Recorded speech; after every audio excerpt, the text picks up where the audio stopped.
Quatrième chakra, Anahata, le chakra du cœur, le centre d'énergie du cœur. Anahata signifie point de vie.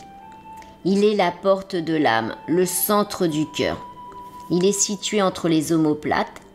Anahata est la zone de transmission de la conscience physique de l'air, le siège de l'instinct émotionnel. Là réside l'âme individuelle et la perception de la connaissance intérieure. Anahata est aussi le siège de l'équilibre corporel.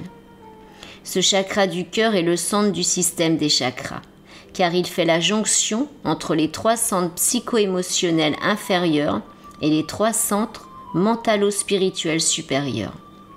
Grâce à ce chakra, nous ressentons la beauté de la nature, de la musique, de la poésie. La fonction principale du chakra du cœur est l'union par l'amour, sous toutes ses formes, y compris les tristesses, douleurs, mélancolie provoquées par la perte de l'amour.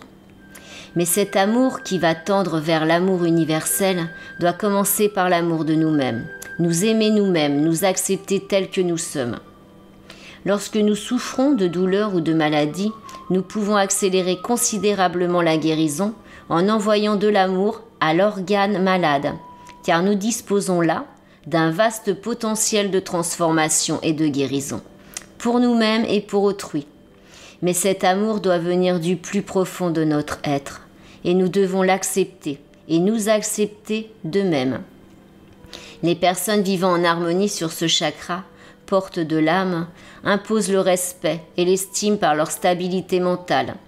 Elles atteignent au détachement, à la sagesse, à la compassion, à l'équilibre entre le physique et le psychique, ainsi qu'à l'harmonie entre le monde intérieur et le monde extérieur.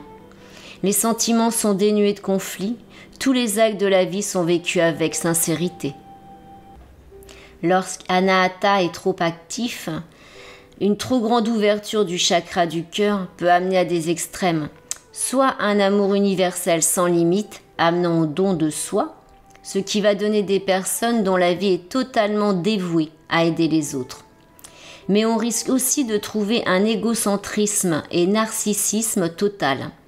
La personne est carrément amoureuse d'elle-même et ne s'intéresse aux autres qu'à travers elle-même, à travers ce qu'ils peuvent lui apporter. Tendance à une trop grande générosité excessive, dans le seul but d'avoir une reconnaissance en retour. Une tendance à un excès de passion amoureuse non partagée et dévastatrice. Un sentiment de supériorité dû à un amour de soi trop exclusif. Un sentiment d'être exploité et incompris des autres en raison de l'amour excessif qu'on leur porte, amour qui est en fait un amour égoïste n'admettant pas l'échec.